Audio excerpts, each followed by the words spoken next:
Simple নতুনত্ব একটা recipe. তো চলো ভিডিওটা কন্টিনিউ শুরু করি। হ্যালো এভরিওয়ান, আমি ইতি। আজকে তোমাদের সঙ্গে শেয়ার করব পটল ভাপা। নারকেল দিয়ে পটলের একটা ভাপা শেয়ার করব। প্রথমে পটলটাকে ভালো করে নরম করে একদম ভেজে নেব, যাতে গাটা পুড়ে না যায়, সেদ্ধ মতো হয়ে যাবে। একটা ঢাকনা দিয়ে ঢেকে ভালো করে পটলটাকে ভেজে নেব। এই যে এরকম নরম হয়ে আসলে কিন্তু তুলে নেব।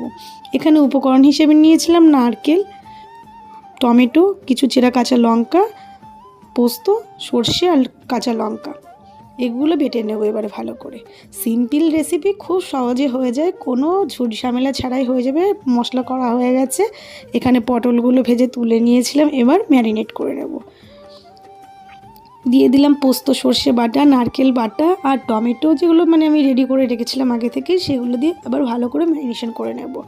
দিয়ে দেবো পরিমাণ মতো তেল, দিয়ে দেবো পরিমাণ মতো লবণ, হলুদ দিয়ে ভালো করে ম্যারিনেশন করে নেব।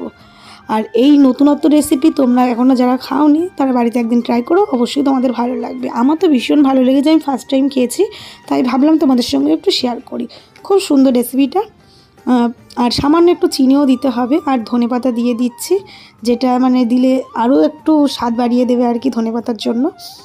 এটা তোমরা দিতেও পারো, না দিতেও পারো, ধনেপাতা দিলে বেশ ভালো লাগে। কিন্তু সামান্য একটু চিনি দিয়েছিলাম, খুব বেশি দিইনি, একটু মিষ্টি হাত না দিলে ভালো লাগে না।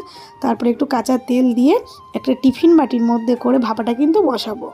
আর এইদিকে কিন্তু আমি রেডি করে নিয়েছি আগে থাকতে একটা বড় বাটির মধ্যে একটা স্ট্যান্ড দিয়ে দিয়েছিলাম, সামান্য একটু জল দিয়ে দিয়েছিলাম। এটা 20 মিনিটের মতো ফুটিয়ে নিলে কিন্তু রেডি হয়ে যাবে।